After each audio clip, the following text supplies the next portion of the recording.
अगं आई आई आई अगं हे कशाला गे भाजी मला वाढती तू? हा ही ही भाजी, मेथीची भाजी मी नाही खाणार, मी नाही खाणार आई. ते पातेलं घेतलं आणि मी फिरकवलं, असं जोरात फिरकवलं. मित्रांनो आला का आवाज? हप्पने पडलं बघा ते पातेल, सगळी भाजी सांडली. आई आता मी खाणार नाही, आई मी आता खाणार नाही, मेथीची भाजी खाणार नाही, खाणार नाही आई मी खाणार नाही. अहो मित्रांनो, हो हीच गंमत तुम्हाला मी सांगतोय. मेथीची भाजी मी कधीच खात नव्हतो.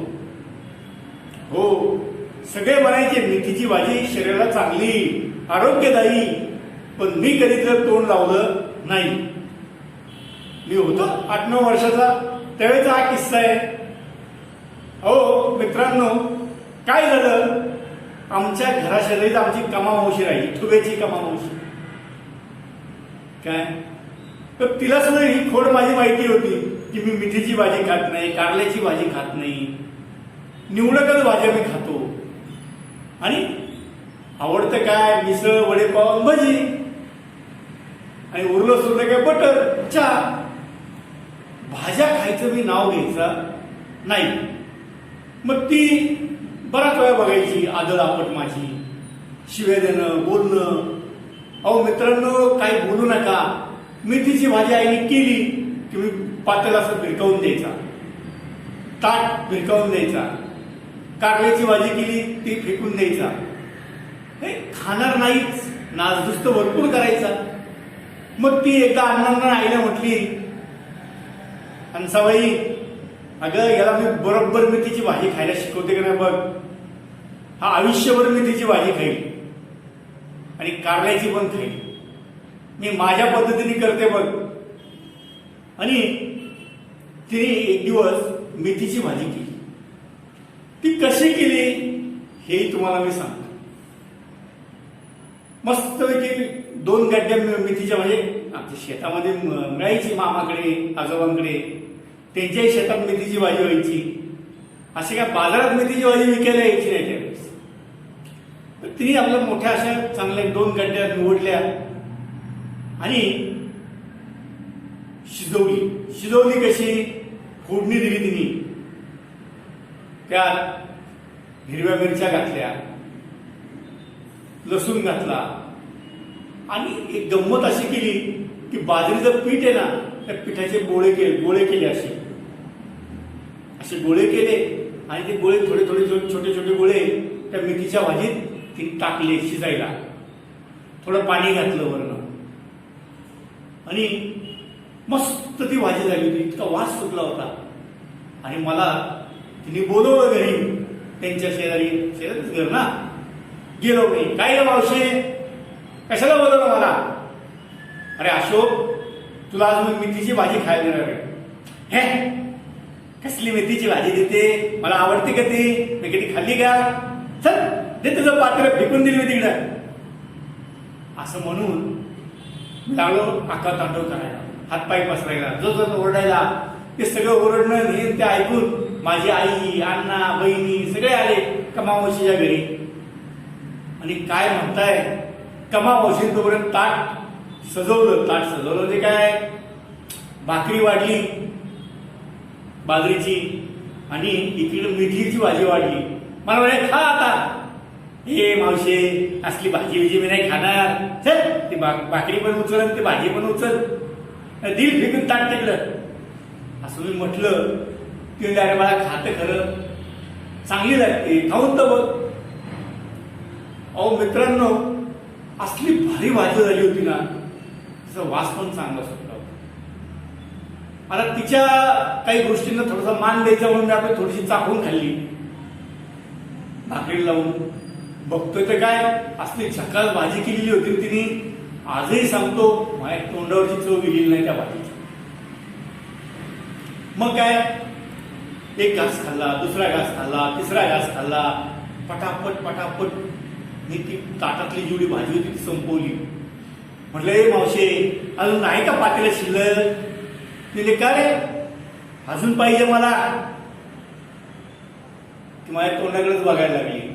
आई अण्णा पण माझ्या तोंडाकडे बघत होते. तो संजय, माझ्या बहिणी, याचं चाललंय तरी काय? हा मेथीची भाजी खात नाही कधी आणि आज कसं काय खातो? कारण काय झालं होतं तरी भाजी असली भारी शिजवली होती ना, आणि त्या बाजरीच्या पिठामुळे वेगळीच चव तिला आलेली होती. मस्त लागत होतं. अहो मी गपागप ती पात्यातली सगळी भाजी ओतून घेतली ताटात, भरपेट खाल्ली. पोट चांगलं मस्त फुगलं होतं. भाजी भाकरी पहिल्यांदाच मेथीची भाजी खाल्ली ना, आणि ती अशा पद्धतीने पोट भरलं. मस्त की पोटावर हात फिरवला. अगं मावशे, आता माझं पोट भरलं, उद्या परत मेथीची भाजी कर तू, मी येणार खायला.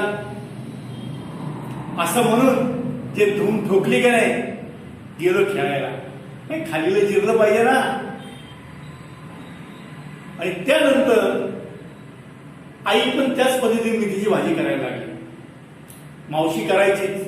आणि मग काय, मेथीची भाजीची जी चव माझ्या तोंडात बसली ना, रोज मी मेथीची भाजी आणायचं कुठं तरी आणि करायला लावायचं. झालं, हे मेथीच्या भाजीची गंमत झाली. आता कारल्याची भाजी तुम्हाला गंमत सांगतो. आई कारल्याची भाजी करायची आमची, चांगली करायची. पण कारलं कडू ते कडूच ना. ते साखरेत गोळलं काय आणि अजून काय केलं ते कडूच लागणार, असं लोक म्हणायची. मला वाटायचं कडूच लागणार, खायचं नाही मी. आईने भाजी केली मी कारल्याची आणि वाढली ताटात की मग काय आमचं कामच, ताट भिरकवून देणं, पातेलं फेकून देणं, राडा करणं. ए आई, ते पातेलं जा घेऊन, ए आई ते उचल, कारल्याची भाजी नाही खाणार, असं करून ताट फेकून द्यायचं. हे कामा मावशीला माहिती होतं आमच्या. मग एक दिवस तिने कारल्याची भाजी केली. कशी केली? कारल्याच्या ब्या काढल्या आणि आत मस्तपैकी मसाला भरला. मसालेदार कारल्याची भाजी केली. आणि आई अण्णांना म्हटली, आता मेथीची भाजी जशी यांनी खाल्ली का नाही, तशी आता याला कारल्याची भाजी पण मी खायला शिकवते बघ. आणि मला ती म्हटली, अशोक आज तू माझ्या घरी जेवायला यायचं. म्हणलं का, काय विशेष आहे का? हो हो विशेष आहे, म्हणून तुला बोलवलंय, ये. आम्ही आपला आदेश आहे काहीतरी नवीन खायला मिळेल म्हणून गेलो ना भुताळ्यासारखं त्यांच्या घरी. त्या भुताळ्याचं म्हणायचं ना.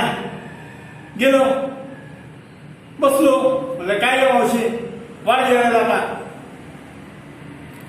तिने आपली भाकरी वाढली पहिली, नंतर कारल्याची भाजी वाढली. कारल्याची भाजी बघितल्यानंतर टाळकस नकलं माझं. जोरात ताट उचलून असं आपटलं. हे मावशे, कारल्याची भाजी वगैरे मी काय खाणार नाही, चल दे टाकन तिकडं. आणि ताट असं आपटलं जोरात. ते झाल्यानंतर केली, अरे बाळा तू खाऊन तर बघ, जशी तू मेथीची भाजी खाल्ली का नाही तशी ही पण खाशील बघ. बरं बरं म्हटलं, खाऊन बघतो, नाही आवडली तर नाही खाणार.